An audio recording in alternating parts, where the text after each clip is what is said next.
وقنا أهل بيته الطيبين الطاهرين واللعنة الدائمة على أعدائهم أجمعين. أما بعد، فقد قال الله تبارك وتعالى في كلامه الحميد وفرقانه المجيد قوله الحق وهو أصدق القائلين. بسم الله الرحمن الرحيم. يا أيها الذين آمنوا إنما الخمر والميسر والأنصاب والأزلام رجس من عمل الشيطان فاجتنبوه لعلكم تفلحون. إنما يريد الشيطان أن يوقع بينكم العداوة والبغضاء في الخمر والميسر ويصدكم عن ذكر الله عن الصلاة فهل أنتم منتهون.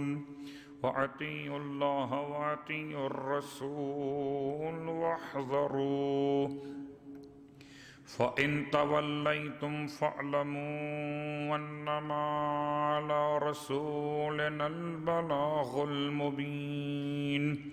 ليس على الذين آمنوا وعملوا الصالحات جناح فيما طعموا إذا ما اتقوا وآمنوا وعملوا الصالحات ثم اتقوا وآمنوا ثم اتقوا وأحسنوا والله يحب المحسنين. اللهم صل على محمد وآل محمد.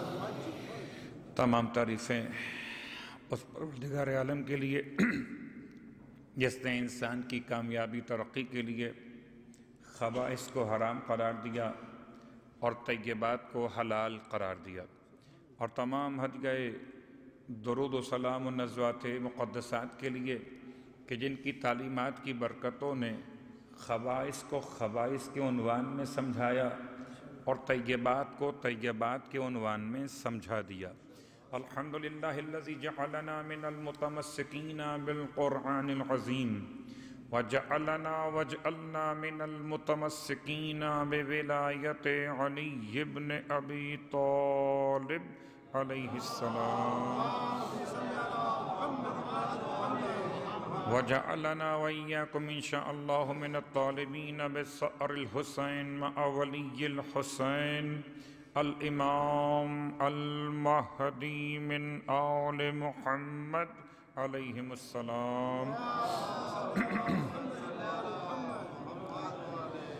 اما بعد، خدا کے لطف و کرم کے ساتھ کہ ماہ مبارکہ رمضان کی آخری ساعتیں خدا ہم کو نصیب فرما رہا ہے، اس یقین کے ساتھ خدا کی بارگاہ میں التماس دعا کی کیفیت میں ہیں کہ مالک، اگر ابھی تک ماہ رمضان کے گزرے ہوئے دن اور رات میں تو نے ہمیں نہ بخشا ہو، تو اب جتنے دن اور رات باقی رہ گئے ماہ رمضان کے، ان ساعتوں میں ہمارے گناہوں کو معاف فرما دے. نہیں جانتے کوئی بھی ہم میں سے کہ آئندہ سال ماہ رمضان نصیب ہوگا یا نہیں ہوگا.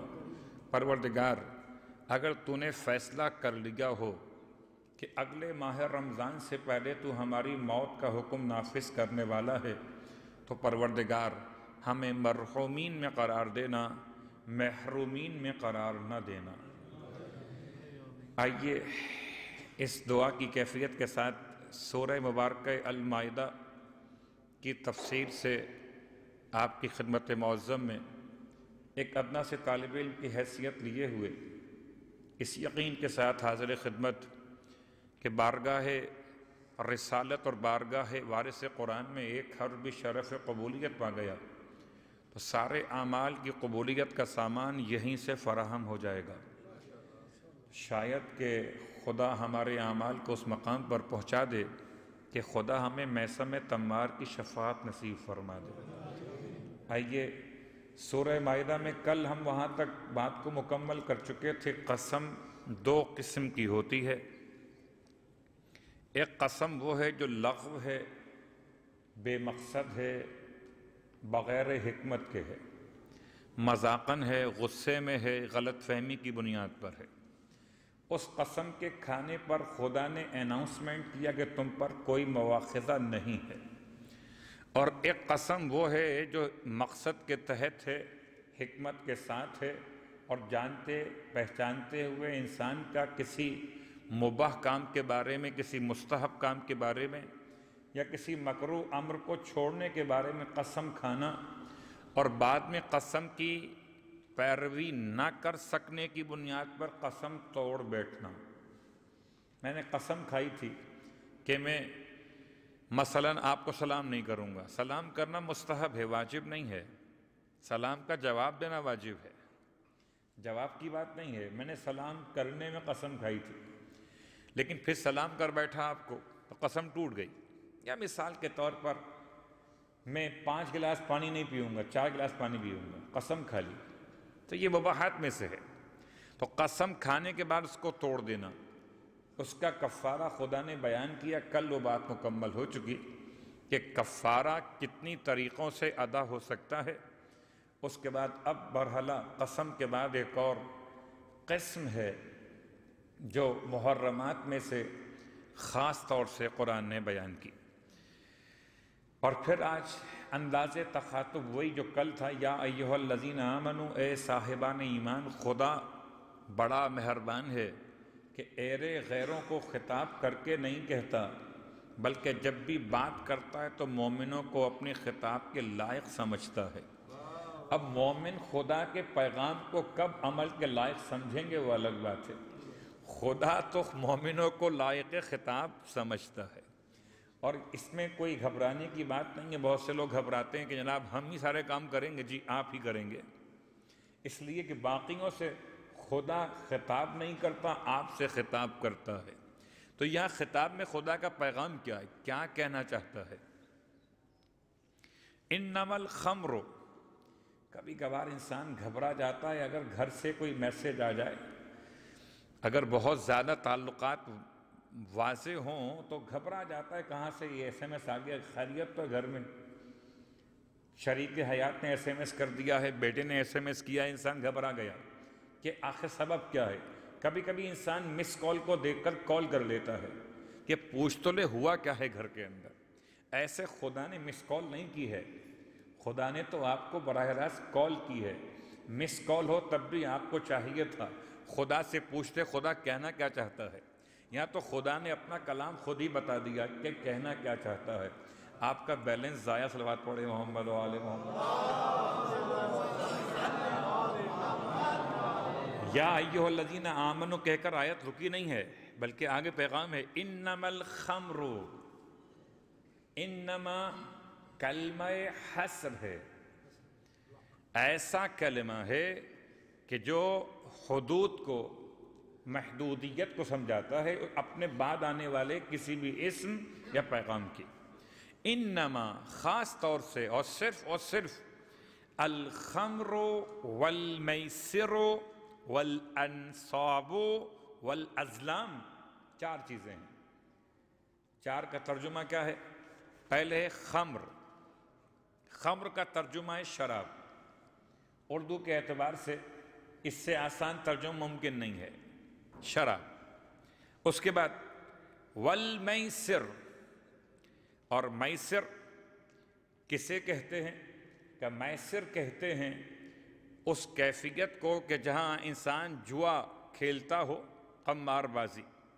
والانصاب والازلام، انصاب کہتے ہیں ایسے بتوں کو کہ جو بت شکل نہیں رکھتے تھے بلکہ بغیر شکلوں کے خالی پتھروں کو تراش کر رکھا جاتا تھا، ان کو انصاب کہتے تھے۔ یعنی یہ خانہ کعبہ کے باہر ہوتے تھے اور جو شکلوں والے بت تھے جن کی آنکھیں، ناک اور کان بنائے جاتے تھے وہ اصنام کہلاتے تھے، اور وہ کعبے کے اندر رکھے جاتے تھے۔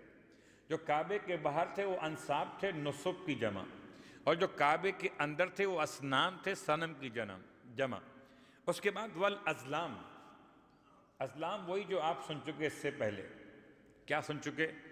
کہ جناب وہ 10 لکڑیاں رکھتے تھے، 7 پہ لکھتے تھے کامیاب، 3 پہ لکھتے تھے ناکام، اور پھر ایک جانور خرید کر اس کو ذبح کرتے تھے، اور 10 افراد مل کر ان لکڑیوں پر اٹھاتے تھے قرعہ فال کے طور پر، اور پہلے 7 جن کے لکڑیوں پر کامیاب رکھا ہوا نکل آئے وہ گوشت کے 7 حصے کر کے لے جاتے تھے، اور جن پر ناکام نکلتا لکھا ہوا وہ گوشت کے پیسے دینے کے ذمہ دار قرار پاتے تھے، ان کو حصہ بھی کچھ نہیں ملتا تھا۔ یہ ازلام، یعنی یہ بھی ایک قسم ہے کس کی؟ جوئے کی۔ رجس من عمل الشیطان کا یہ رجس ہے، نجاست ہے۔ بس اوقات انسان گھبراتا ہے کہ ہاتھ پر واش روم جاتے ہوئے چھینٹ پڑ گئی ہے، بس اوقات انسان گھبراتا ہے کہ لباس پر چھینٹیں آ گئی ہیں، اس سے تو اتنا پریشان ہوتا ہے۔ ایک رجس ہے، ایک ہے نجاست، وہ نجاستیں ہیں، رجس اور ہے۔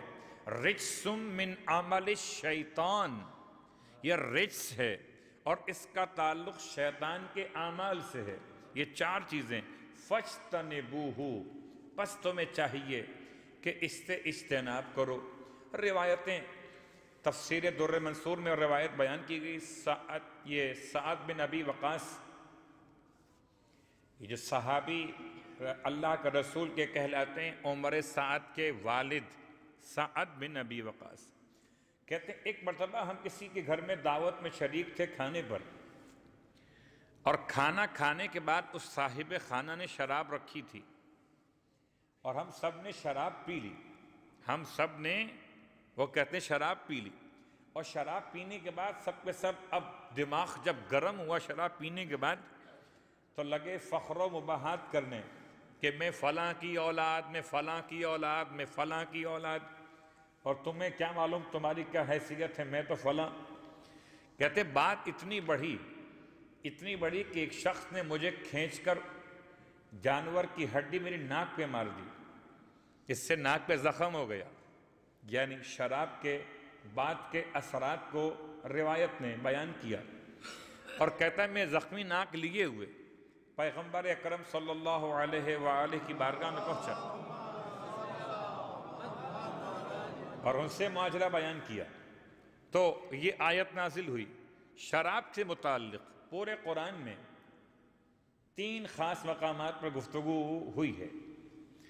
ان 3 مقامات پہ گفتگو سمجھنے کے لیے ذرا سا اگر ان 5 کتابوں کا حوالہ، سنن ابی داؤد یا ترمذی یا مسند حاکم یا اس کے علاوہ دیگر کتاب اہل سنت کی، یہ جو بیان کرتے ہیں کہ خاص طور سے تفسیر فی ظلال القرآن میں کے مفسر کہتے ہیں کہ خلیفہ دوم کے بارے میں جملہ لکھا گیا کہ وہ شراب کے بڑے رسیہ تھے۔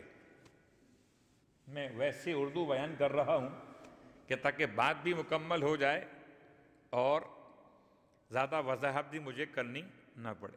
بڑے رسیہ تھے، اور اب جب شراب کے مسئلے میں اسلام نے مسائل بیان کرنا شروع کیے تو یہ 3 آیتیں، ان کے لیے 2 آیتیں کافی نہ ہوئیں۔ پہلی کون سی آیت ہے کہ جہاں پہ قرآن نے شراب کی حرمت کو بیان کیا؟ پہلا مقام سورہ مبارکہ البقرہ میں ہے، آیت کا نشان ہے 219، یسألونک عن الخمر والمیسر، آپ سے سوال کرتے ہیں آ کر شراب کے اور جوئے کے بارے میں، تو آپ کہیے کہ اس میں ایک فائدہ ہے، ایک نقصان ہے، اور اس کا نقصان ان دونوں کا ان کے فائدے سے زیادہ ہے۔ اکبر من نفعہما، قل اسمہما، کہ ان دونوں کا گناہ، ان دونوں کی معصیت اکبر، بڑی ہے، من نفعہما، ان دونوں کے فائدے اور نفع سے۔ تو سورہ مبارکہ البقرہ آیت نمبر 219 یہ بات تو آ گئی، لیکن یہ آیت کافی نہ تھی شراب پینے والوں کو روکنے کے لیے، اس لیے کہ اس میں کچھ ڈھکی چھپی بات ہے کہ جی سوال کرتے ہیں آپ سے آ کر شراب کے بارے میں اور جوئے کے بارے میں، تو کہیے اس میں نقصان ہے، اس میں فائدہ ہے، مگر اس میں نقصان بڑا ہے اس کے فائدے کے مقابلے میں، تو یہ آیت ان کے لیے رکاوٹ ثابت نہ ہوئی۔ پھر اس کے بعد سورہ مبارکہ النساء کی آیت نمبر 43 کہ جہاں پروردگار عالم نے وہ خاص پیغام دیا کہ اے صاحبان ایمان لا تقربوا الصلاۃ وانتم سکارا، اے صاحبان ایمان تم نماز کے قریب بھی مت جانا، وانتم سکارا در حالانکہ تم نشے کی حالت میں ہو، حتی تعلم یہاں تک کہ تم جان لو ما تقولون کہ تم کیا کہہ رہے ہو، جب تک تمہارا ذہن اتنا کام نہ کرنے لگے تب تک تم نماز کے قریب مت جانا۔ بہت غور کیجئے گا، آیت بہت ڈرانے والی ہے۔ ایک طرف تو مسئلہ سکرات ہے، یعنی جو مسکر ہے، نشے آور چیز ہے، اس کی بات ہو رہی ہے، ایک طرف یہاں تک کہ تم جو کہہ رہے ہو جب تک اس کو جاننے نہ لگو۔ تو آج لازم ہے کہ انسان شراب کے نشے کے بعد اس کی کیفیت یہ ہو۔ آج تو کبھی کبھی کاروبار، کبھی روزگار، کبھی باہر کے مسائل، کبھی گھر کی ٹینشن انسان کے ذہن کو نماز سے اتنا غافل کر دیتی ہے کہ وہ جو کہہ رہا ہوتا ہے وہ جان رہا نہیں ہوتا۔ اور قرآن کی آیت کہتی ہے کہ نماز کے قریب بھی مت جانا، البتہ یہ خاص حکم شراب کے بارے میں تھا کہ شراب، مگر ایسا لگتا ہے جیسے اگر نماز نہ پڑھنا ہو تو حرمت شراب کا حکم اس سے واضح نہیں ہو رہا۔ میں یہ نہیں کہتا کہ پی لیجئے، ہاں، حرمت شراب کا حکم اس آیت میں لگتا ایسے جیسے مخصوص ہے نماز کے قربت کے اعتبار سے کہ یا ایھا الذین آمنوا لا تقربوا الصلاۃ وانتم سکارا۔ تو یہ سورہ البقرہ کے بعد سورہ النساء آیت 43، اس کے بعد بھی ان صاحب کو اس میں شراب کی محبت ختم ہونے میں نہیں آ رہی تھی۔ سب سے مشکل جو حکم تھا اہل مکہ کے لیے، نماز پڑھنا مشکل نہیں تھا، روزہ و باقی تمام تر عبادات مشکل نہیں تھی، شراب کا چھوڑنا بڑا مشکل تھا۔ تو سب سے زیادہ جو ان کو طبیعت پر بار گزرتا تھا وہ شراب کا مسئلہ تھا، ٹھیک؟ تو اب شراب کے مسئلے میں جو میں نام لے چکا آپ کی خدمت میں وہ صاحب ہیں، یہ 2 آیتیں کافی نہیں ہو رہی۔ پھر یہ تیسری آیت نازل ہوئی ہے، یہ تیسری آیت اس نے کھل کر پیغام دیا، یا ایھا الذین آمنوا انما الخمر، خمر یعنی شراب، رجس من عمل الشیطان، باقی 3 چیزوں کے ساتھ ملا کر کیا ہے؟ یہ رجس ہے، شیطانی عمل ہے، فاجتنبوہ، بس تمہیں چاہیے کہ اس سے رک جاؤ۔ اب یہ آرڈرز آ گئے، اب یہ حکم آ گیا، اب یہ امر ہو گیا، اب کہتے ہیں انتہینا، بس یہ کافی ہے، بس یہ کافی ہے، حجت کے لیے یا دل کو سمجھانے کے لیے۔ یعنی باقی 2 آیتوں میں گنجائش شاید ان کے خیال میں نکل رہی تھی، مگر اس آیت میں گنجائش ختم ہو گئی، انتہینا، بات مکمل ہو گئی، شراب کی حرمت کا حکم آ گیا۔ اور اس کے ساتھ ساتھ اس میں کوئی شک نہیں کہ شراب کا جو مسئلہ، سرکار ختم یہ مرتبہ صلی اللہ علیہ وآلہ وسلم ارشاد فرماتے ہیں، آیت نے جو لفظ شراب خوری کو ملا دیا ہے، شراب خوری کو ملا دیا ہے کس سے؟ ازلام بت پرستی سے یا انصاب بت پرستی سے، یعنی جوا کھیلنا، قمار بازی کرنا، شراب پینا اور بت پرستی کرنا، آیت نے سب کو برابر کر دیا۔ اس کا مطلب جتنا بڑا گناہ بت پرستی کا ہے اتنا بڑا گناہ شراب کے پینے کا ہے۔ اس لیے اللہ کے رسول کا فرمان بھی یہی ہے، شارب الخمر کا عابد الوثن، شراب کا پینے والا بالکل ایسے جیسے بت پرستی کرنے والا۔ بسا اوقات لوگ بڑے بہانے سے اس کو اپنے لیے خیال کیا کرتے تھے، اور شاید آج بھی لوگ سمجھتے ہو کہ جی ہاں کبھی دوا کے طور پر پی لیں، کبھی علاج کے طور پہ پی لیں۔ لا حول ولا قوت الا باللہ العلی العظیم۔ حرام تو حرام ہے، اور حرام محمد حرام الی یوم القیامہ، جس سے پیغمبر نے حرام قرار دے دیا وہ تا قیام قیامت تک کے لیے حرام رہے گا۔ ٹھیک، تو بات ہو رہی ہے شراب کے حوالے سے، اور شراب بہت آہستہ آہستہ ترتیبی اعتبار سے یا تدریجی لحاظ سے قرآن نے اہل اسلام کو ابتدائے زمانہ اسلام میں شراب سے روکا، ایک دم سے نہیں روکا، جو کہ بڑے عادی تھے، اس کے بغیر ان کا کھانا ہضم نہیں ہوتا تھا۔ مثلا شیشہ پینا ایک برائی ہے، مثلا سگار نوشی کرنا ایک برائی ہے، اور بہت سے افراد ایسے عادی رہتے ہیں کہ اس کے بغیر ان کا کھانا ہضم نہیں ہوتا۔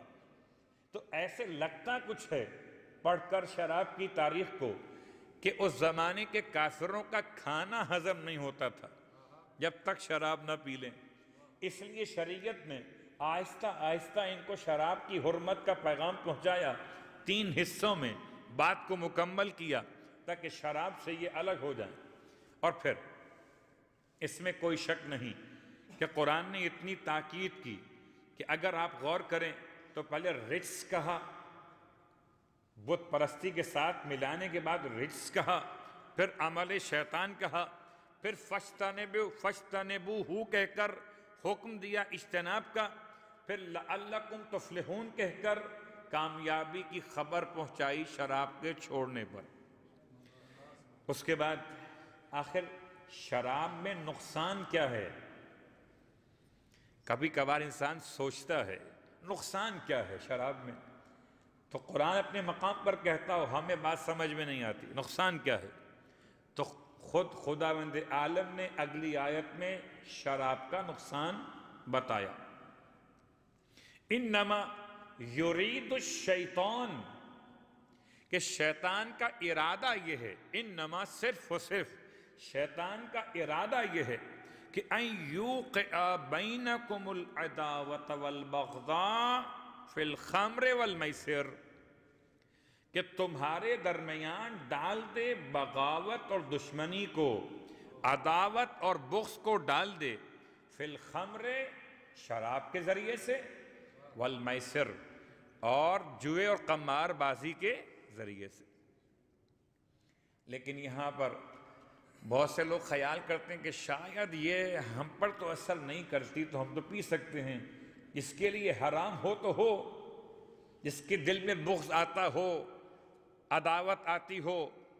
تو بہت آسان سا جواب یہ ہے کہ شریعت نے حرام سب پر کیا ہے۔ مثال دیتا ہوں میں آپ کو، کبھی کبھی لوگ مجھ سے آ کر کہتے ہیں مولانا یہ عجیب سا مسئلہ ہے، ہم تو ایئر کنڈیشن روم میں رہتے تھے، وہاں سے گاڑی میں بیٹھے، گاڑی بھی اے سی تھی، گاڑی سے ایئرپورٹ پر آئے، ایئرپورٹ بھی اے سی تھا فل، اے سی سے فلائٹ پہ بیٹھے، وہ بھی اے سی، ظاہر سی بات ہے، وہاں سے پہنچ گئے 5 گھنٹے کی ٹریول کر کے ایک اور ملک میں، تو اب بھی کیا نماز قصر پڑھیں؟ اب تو تھکان ہی نہیں ہوئی ہے، حتیٰ کہ کبھی کبھار تو کپڑے پر سلوٹیں بھی نہیں آئی ہیں اور ہم نے سفر کر لیا ہے، تو کیا ابھی بھی شریعت ہمیں کہتی ہے کہ ہم نماز قصر پڑھیں؟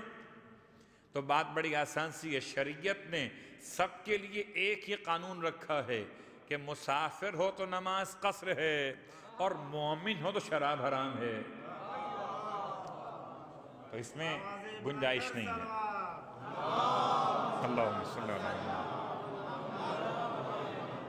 شیطان یہ چاہتا ہے کہ ان یوقع بینکم العداوۃ والبغضاء، اور جن کو ذرا سا شراب کے مسئلے پر اور دقت کرنا ہو تو ان کے لیے اشارہ کر دیتا ہوں کہ جن ممالک میں شراب نوشی عام ہے ان کے نقصانات پہ کبھی اعداد و شمار پہ غور کیجئے کہ جو وہاں کے اسپتالوں سے یا وہاں کے اداروں نے جو شائع کیے مختلف رسالوں میں، کتنا نقصان ہے۔ فرانس کی بات کیجیے گا تو فرانس میں لکھا جاتا ہے وہاں کے رسالوں کے اعتبار سے کہ 440 افراد ڈیلی پورے ملک میں شراب کی کثرت سے موت کے منہ میں چلے جاتے ہیں۔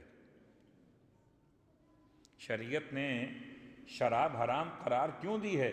کہ 440 لوگ فرانس کے حوالے سے، اس کے علاوہ انگلستان کی بات کرتے ہیں یعنی کہ برطانیہ، تو وہاں پر اگر نفسیاتی اعتبار سے ان تمام جرائم کا خلاصہ کیا جائے یا شرح معلوم کی جائے تو فیصد کے اعتبار سے اگر 2400 کے قریب جرائم ہوتے ہیں، ان میں سے 54% یا 49% باقی تمام معاملات میں ہیں، اور باقی سب کے سب شراب کی کثرت کی بنیاد پر وہاں واقعات پیش آتے ہیں۔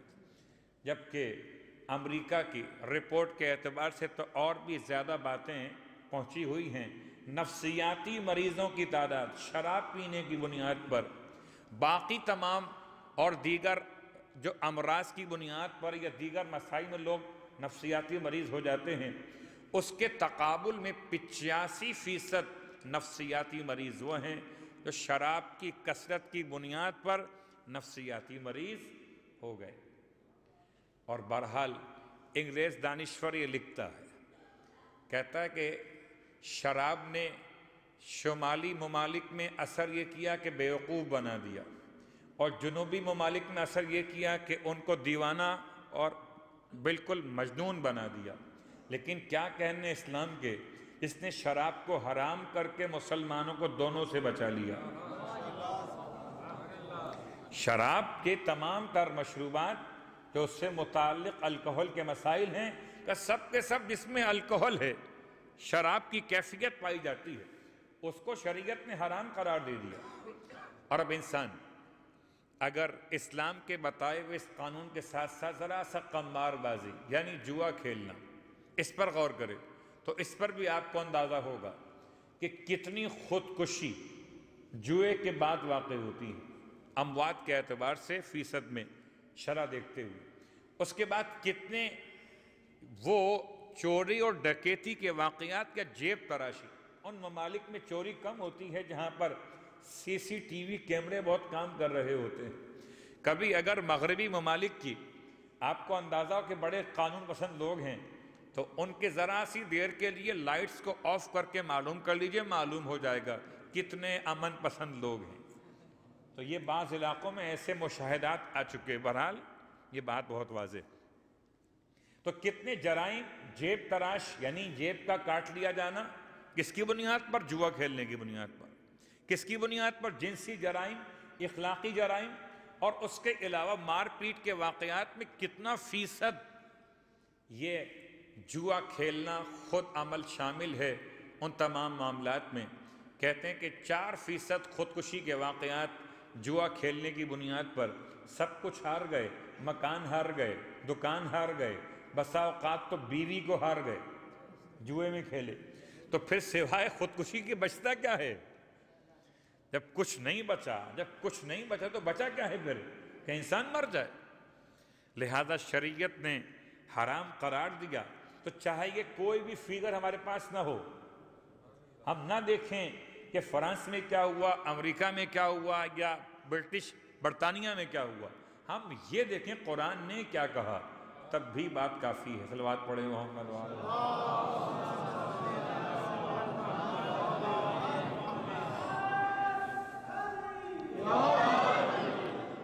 ایک تو شیطان یہ چاہتا ہے کہ ان تمام چیزوں کے ذریعے تمہارے درمیان عداوت کو پیدا کر دے، دشمنی، اور ایک شیطان یہ چاہتا ہے کہ تمہارے درمیان بغض کو پیدا کر دے، شراب کے ذریعے سے اور جوئے کے ذریعے سے۔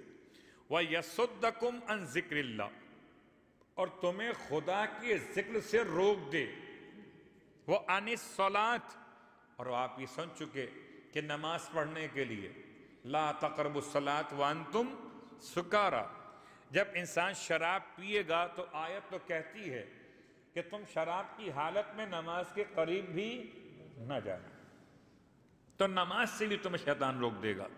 فَهَلْ أَنْتُمْ مُنْتَهُونَ، پس کیا تم ہو رک جانے والے؟ کیا تم ہو رک جانے والے ہمارے اس پیغام کے بعد؟ وَأَطِیعُوا اللَّهَ، پھر خدا آیت اس کے بعد والی میں کہتا ہے کہ اطیعوا اللہ وَأَطِیعُوا الرَّسُولَ، اطاعت کرو اللہ کی، اطاعت کرو رسول اللہ کی، وَاحْذَرُوا، اور ڈرو، پرہیز کرو، بچو ان برائیوں سے۔ فَإِن تَوَلَّيْتُمْ، اگر اس کے بعد بھی تم نے ان برائیوں کو اختیار کیا تو فَاعْلَمُوا، پھر یہ بات جان لو کہ انما علی رسولنا البلاغ المبین، کہ ہمارے رسول پر ذمہ داری پہنچانے کی تھی، تم کو روکنے کی نہیں ہے۔ رکنا تم نے خود ہے، بتانا پیغمبر نے ہے۔ تو رسول اپنا کام کر رہے ہیں اور ہمیں اپنا کام کرنا ہے، ایسا نہیں ہے۔ بہت غور کیجئے گا، کبھی کبھار انسان یہ سمجھتا ہے کہ شاید کوئی ایسی دعا مل جائے، ایسا وظیفہ مل جائے کہ میں گناہوں سے بچ جاؤں۔ صلوات پڑھیں محمد و آل محمد۔ کوئی ایسی تسبیح ہو جو میرے ہاتھ باندھ دے، ہے کوئی تسبیح ایسی؟ ہے کوئی ایسا وظیفہ جو آپ کو مجھے آگے بڑھتے ہوئے قدم کو روک کر گرا دے اور برائی کے مقام پر جانے ہی نہ دے؟ ہے کوئی ایسا وظیفہ؟ نہیں۔ ہے کوئی ایسا ذکر؟ تو اس کا مطلب کیا ہوا؟ اس کا مطلب یہ کہ ذکر پڑھو گے تو توانائی ملے گی، مگر رکنا خود ہے۔ رکنا خود ہے۔ اگر خود نہ رکو گے تو پھر قابل تعریف کیسے بنو گے؟ اگر کسی نے آپ کو روک دیا، کسی نے آپ کو روک دیا تو آپ مجبور ہوئے نہ کہ معصوم ہوئے۔ اور اگر خود سے رکے، اختیار تھا کہ پی سکتے تھے مگر نہ پی، اختیار تھا کہ جوا کھیل سکتے تھے مگر نہ کھیلا، اختیار تھا کہ برائی کر سکتے تھے مگر نہ کی، تو قابل تعریف ہو گئے۔ تو خدا کا رسول، اس کی ذمہ داری کیا ہے؟ پہنچا دینا۔ تمہاری ذمہ داری کیا ہے؟ پہنچانے کے بعد اس پر عمل کرنا، جس سے روکا جائے اس سے رک جانا۔ اب رہ گیا مسئلہ، بڑے پریشان ہوئے وہ لوگ کہ جن کے گزرے ہوئے افراد شراب پیتے تھے اور انتقال کر گئے، جوا کھیلتے تھے اور مر گئے، یا دیگر برائیوں میں ملوث تھے اور انتقال کر گئے، ان کے لیے پریشان ہوئے۔ تو قرآن نے پھر یہ تیسری آیت میں اس بات کو مکمل کیا، لَيْسَ عَلَى الَّذِينَ آمَنُوا وَعَمِلُوا الصَّالِحَاتِ جُنَاحٌ فِيمَا طَعِمُوا، نہیں ہے مومنوں پر جو ایمان لائے اور عمل صالح کرتے رہے، ان پر کوئی گرفت نہیں ہے، جناح کوئی گناہ نہیں ہے، کوئی حرج نہیں ہے، کوئی نقصان نہیں ہے۔ فیما طعموا، وہ جو ماضی میں ہو چکا ان سے۔ طعموا ویسے تو اس کا ترجمہ ہے کھانا، ویسے تو طعام کہتے ہیں کھانے کو، کبھی کبھی طعام استعمال ہوتا ہے پینے پر بھی۔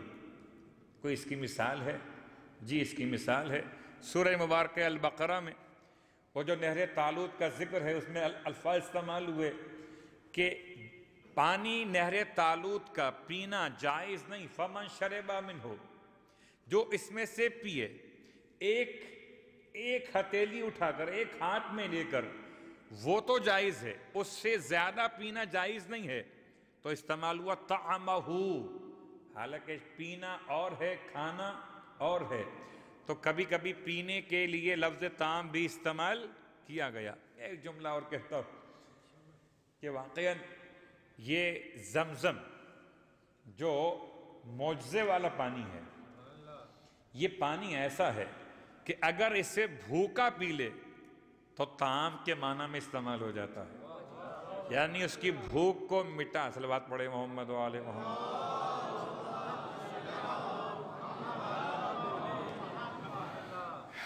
تو جو ہو چکا ان سے جو پی چکے، وہ تو خدا بخش دے گا، لیکن اذا متقو، اب تقوی اختیار کرو، وآمنوا، اور پھر ایمان حقیقی لے کر آئیں، وعملوا الصالحات ثم اتقوا، عمل صالح بھی انجام دے، پھر تقوی۔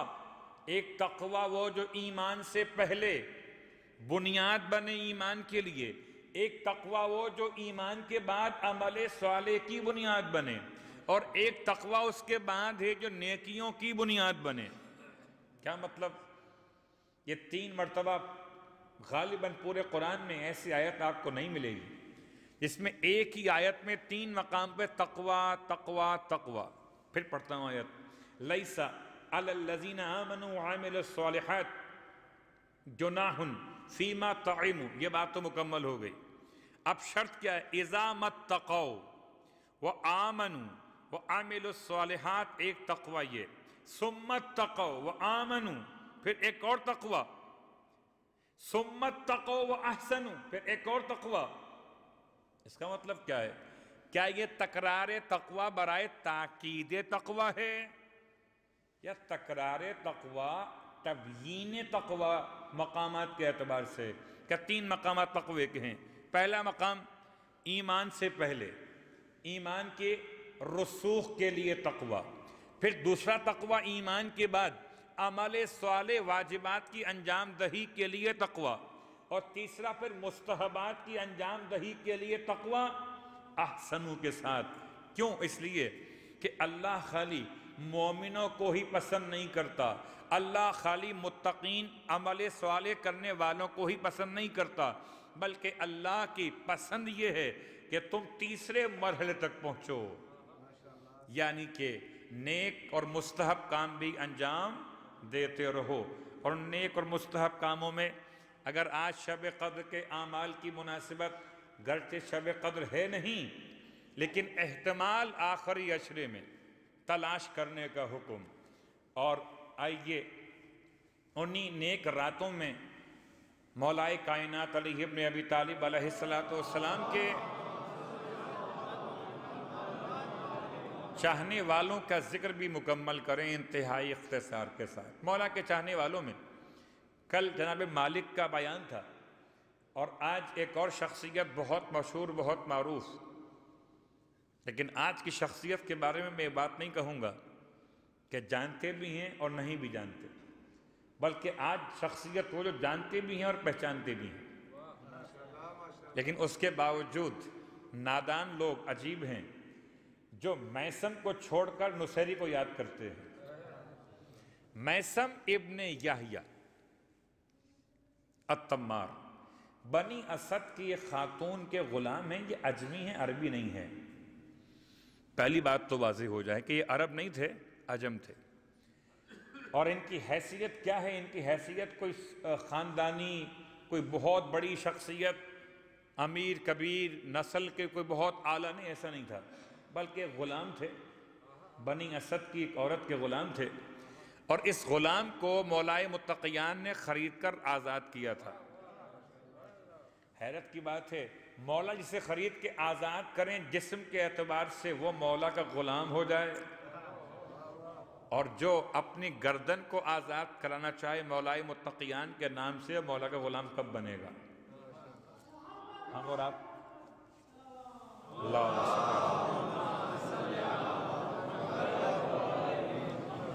تو یہ مولا کے پاس جب آزاد کیے گئے، جب مولا نے ان کو آزاد کروا دیا تو اپنے قریب بلا کے فرمایا، بتاؤ تمہارا نام کیا ہے؟ حیرت ہے، مولا کائنات بھی کیا نام پوچھتے ہیں؟ کہتا میرا نام سالم ہے۔ ارشاد فرماتے ہیں مولا نے، اللہ کے رسول نے خبر دی تھی کہ تمہارے والدین نے تمہارا نام عجمی زبان میں میثم رکھا تھا۔ تو کہتا ہے صدق اللہ و رسولہ، اللہ بھی سچ کہتا ہے، اس کا رسول بھی سچ کہتے ہیں، اور آپ سچ کہتے ہیں کہ یہ نام میرے والدین نے عجمی زبان میں رکھا تھا میثم۔ پھر انہوں نے کنیت کر لی اپنی ابو سالم، اور نام مولائے کائنات اور اللہ کے رسول نے جو معین فرما دیا، ان کے لیے میثم یا میثم لوگ پڑھتے ہیں تلفظ کے اعتبار سے۔ البتہ یہ زبان عربی نہیں ہے، غیر عربی.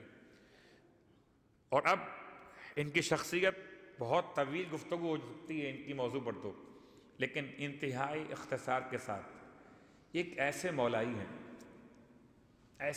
ہیں کہ ان کو مولا سے عشق ہے، ایسا عشق ہے کہ نہ تو ان کا وقت گزرتا ہے مولا کے بغیر اور نہ مولا کا دل لگتا ہے میثم کے بغیر. مولا ان کی دکان پر ان سے ملنے چلے آتے، اور بہت مشہور و معروف واقعات کو پیش کرنے کا وقت نہیں ہے، بس خالی اشارہ کرتے ہوئے کہ ان کو اللہ کے ولی نے، رسول کے وصی نے، مومنوں کے امیر نے ایسا علم عطا کیا تھا، تو علم کے قابل سمجھا تھا تو عطا کیا تھا نا، ورنہ اور بہت سے نام آپ سنتے آ رہے ہیں اس پورے ماہ رمضان میں. غالباً کوئی 15 نام تو میں نے مکمل کیے ہوں گے گنتی کے لحاظ سے. تو میثم ایک ایسے صحابی مولا کائنات، ایسے خواص میں سے ہیں، ایسے منتخب ہیں آپ کے، کہ جن کو آپ نے اپنے علم کا اہل پایا تھا، اپنے علم کا اہل پایا تھا. اور یہ علم عطا ہوا آپ کو کیسے عطا ہوا؟ کیا امام نے بٹھا کر پڑھایا تھا؟ کوئی سپارہ ختم کروایا تھا؟ کوئی قاعدہ نحو کا پڑھایا تھا؟ نہیں. کیا سینے سے سینہ ملایا تھا؟ سینے سے سینہ ملایا تھا. میں سمجھتا ہوں کہ اگر جس جزدان میں قرآن رکھا وہ جزدان متبرک ہو جائے، تو سینے میں علم ہو، جو سینے سے لگ جائے صاحب علم ہو جائے.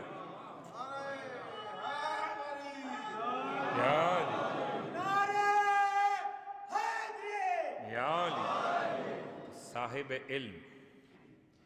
کہتے ہیں کہ ایک مرتبہ دریائے فرات میں کشتی میں روانہ ہو رہے تھے کہ اچانک کشتی جو چلنا شروع ہوا چاہتی تھی، زور زور سے ہوا چلنے لگی اور بڑی تیز ہوا چلی. تو یہ میثم کشتی میں موجود تھے، یہ کھڑے ہوئے ذرا سا ماحول کو ملاحظہ کیا اور کہتے ہیں کہ کشتی کے جو پردے ہیں اسے کھول لیجئے، اس لیے کہ یہ باد آصف ہے، بہت گرم ہوا چل رہی ہے، اور ابھی ابھی حاکم شام مر گیا ہے. لوگوں نے اس کو نوٹ کر لیا. اس کے بعد جب ایک ہفتے بعد شام سے کوئی شخص آیا تو اس سے پوچھا خبر شام کی، کہ اگر پچھلے جمعے حاکم شام مر گیا تھا. جب ملا کر دیکھا تو جو میثم نے کہا تھا وہی تھا جو مخبر نے آ کے بتایا تھا. تو میثم کہ یہ کیفیت دیکھ کر عبداللہ ابن عباس سے کبھی کبھی کہتے تھے، ابن عباس آؤ میں تمہیں قرآن کی تفسیر بتا دوں. اور ابن عباس کو وہ بیان کرتے تھے تفسیر اور واقعات قرآن کہ ابن عباس لکھتے جاتے تھے. ابن عباس لکھ رہے تھے اور میثم بیان کر رہے تھے کہ بیان کرتے کرتے میثم نے اپنی شہادت کی خبر سنا دی. بس یہ سننا تھا. ابن عباس کو بڑا غصہ سا آ گیا، قرآن کی تفسیر کہاں یہ خبریں، کیا کہتے ہیں، لگتا ہے اب دیوانے ہو گئے. چاہتے تھے کہ مسودہ تحریر پھاڑ کر پھینک دیں. میثم نے روک دیا، کہ اگر پورا نہ ہو تو پھاڑ دینا، انتظار کرو ابن عباس. عبداللہ ابن عباس مولا کائنات کے شاگرد کہوں یا میثم کے شاگرد کہوں، ایسے تفسیر قرآن میثم سے لیا ہے. اور پھر مکہ المکرمہ ہے اور جناب ام سلمہ حج پر آئی ہوئی ہیں. میثم کو خبر ہوئی، آئے درے ام المومنین پر آ کے سلام پیش کیا. اور میثم کے الفاظ کیا ہیں، فرماتی ام سلمہ کہ آپ کو یاد کر رہے تھے جنت کے جوانوں کے سردار. تو کہتے ہیں میں بھی ان کو یاد کر رہا ہوں، میرا سلام کہیے کہ جب واپس آئیں تو، اور ہماری اور ان کی ملاقات انشاءاللہ خدا کی بارگاہ میں جلدی ہونے والی ہے. اس کے بعد جناب ام سلمہ نے اپنی کنیز سے کہا کہ یہ عطر لے جا کر میثم کی داڑھی میں لگا دیجئے. جب داڑھی میں عطر لگوایا گیا، رسول کے گھرانے کی جانب سے میثم تمار کی رونے لگے. اور کہتے ہیں اے اہل بیت رسول، آپ کی محبت میں یہ داڑھی میرے سر کے خون سے، میرے ناک اور گلے کے خون سے تر ہو جائے گی۔ مولا کائنات فرماتے تھے میثم تمہارا کیا حال ہوگا جب تمہیں زنا زیادہ بلائے گا اور بلا کر تم سے کہے گا کہ مجھ سے برات کرو، تبرہ کرو، اظہار علیحدگی کرو، میثم تم کیا کرو گے اس وقت؟ میثم کہتے ہیں واللہ مولا میں ہرگز آپ سے الگ نہ ہوں گا، آپ سے برات کا اظہار نہ کروں گا۔ تو امام فرماتے ہیں میثم پھر تمہارے ہاتھ پاؤں کاٹے جائیں گے۔ میثم کے ساتھ کتنے ظلم ہوئے ہیں۔ میثم دربار میں کھڑے ہیں، حاکم کہتا ہے کہ تمہیں قتل کیا جائے گا جب تم اظہار برات نہیں کرتے علی سے، اور میثم رونے لگے تو حاکم کہتا ہے بس رو دی اتنی جلدی؟ میثم کہتے ہیں میں اس بات پہ نہیں رو رہا کہ موت کی خبر ہے، بلکہ میں اپنی غلط فہمی میں رو رہا ہوں۔ کیا غلط فہمی تھی آپ کو؟ کہ میں شک کرتا تھا، مولا نے مجھ سے فرمایا تھا کہ ایسا ہوگا، اور میں سوچتا تھا کہ اب تو اتنا بوڑھا ہو گیا، اب یہ کب ہوگا؟ تو میں اس خیال پہ آج رو رہا ہوں کہ میں نے مولا کے فرمان کے بارے میں یہ سوچا بھی کیسے تھا کہ کیسے ہوگا۔ اللہ اکبر! کہ ہم تمہارے مولا کے فرمان کو غلط ثابت کریں گے۔ کیا کہا تمہارے مولا نے؟ کہ مجھ سے کہا تمہارے ہاتھ کاٹے جائیں گے، پاؤں کاٹے جائیں گے، زبان گدی سے کاٹ کے نکالی جائے گی۔ حاکم کہتا ہے ہم تمہارے مولا کے فرمان کو غلط ثابت کریں گے۔ میثم کہتے ہیں کیسے کر سکتے ہو کہ میرے مولا نے جو کہا وہ رسول خدا نے ان سے کہا تھا، جو رسول نے ان سے کہا وہ جبرائیل امین نے ان سے کہا تھا، جو جبرائیل نے کہا وہ اللہ نے ان سے کہا تھا، تم اللہ کی بات کو غلط ثابت کر سکتے ہو؟ اللہ اکبر! کیا عشق ہے مولا کے الفاظ سے کہ میثم عمرو بن حریث کے گھر کے ساتھ پھانسی پہ لٹکائے گئے، ہاتھ پاؤں کاٹنے کے بعد، اور ہاتھ پاؤں کٹے ہوئے خون بہتا جاتا ہے۔ میثم اس کے بعد بھی اعلان کرتے ہیں ایھا الناس آؤ تمہیں مقام علی ابن ابی طالب سمجھا دوں، وہ تمام واقعات بیان کر دوں جو مولا نے بیان کیے تھے۔ لوگ مجمع جمع ہونے لگا، یہاں تک کہ حاکم کو خبر دی گئی کہ زبان کاٹنی پڑے گی، تو خنجر لیے ہوئے جلاد قریب آیا میثم کے۔ جب قریب آتے ہوئے دیکھا نہ گھبرائے نہ پریشان ہوئے، بلکہ فرماتے کیسے آنا ہوا؟ کہ تمہاری زبان کاٹنے کے لیے آیا۔ کس نے بھیجا؟ کہ امیر نے بھیجا، کہ جا کر کہو اس سے پہلے کہ میرے مولا کا فرمان سچا ہوا کہ نہیں ہوا۔ اور زبان کاٹی گئی، اور زبان کاٹنے کے بعد ایک اور ظلم کیا گیا، اسے کہتے ہیں حربہ لگانا، اور حربہ جسم میں ایسے داخل کیا گیا جناب میثم تمار کے کہ آپ کی ناک اور منہ سے خون جاری ہوا، اور ایسے خون جاری ہوا کہ ریش مبارک خون سے رنگین ہو گئی۔ واہ غربتا! میثم اسی طرح خون بہتے بہتے درخت پہ لٹکے ہوئے جان دے گئے۔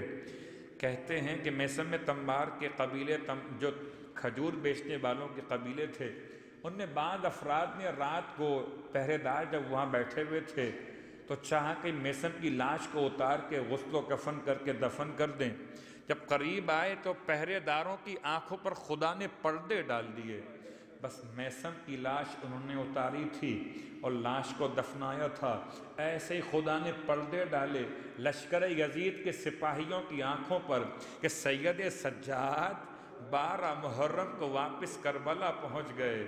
یہاں ہتھکڑیاں بیڑیاں پہنے ہوئے امام چل رہے تھے، وہاں میرا مولا کربلا پہنچا ہے، اور اس طرح پہنچا ہے کہ اپنے بابا کی لاش کو اٹھانے کے لیے رونے والوں جملہ سنو گے، کس طرح اٹھایا لاش حسین کو۔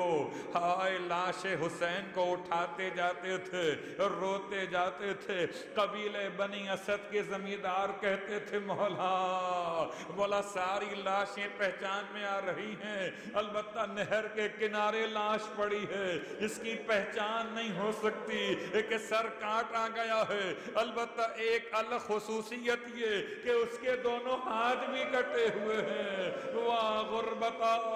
تب میرا مولا رو کر کہتا تھا ارے تم ہاتھ نہ لگانا، میرے چچا عباس کی لاش ہے۔ سید سجاد خود اٹھا۔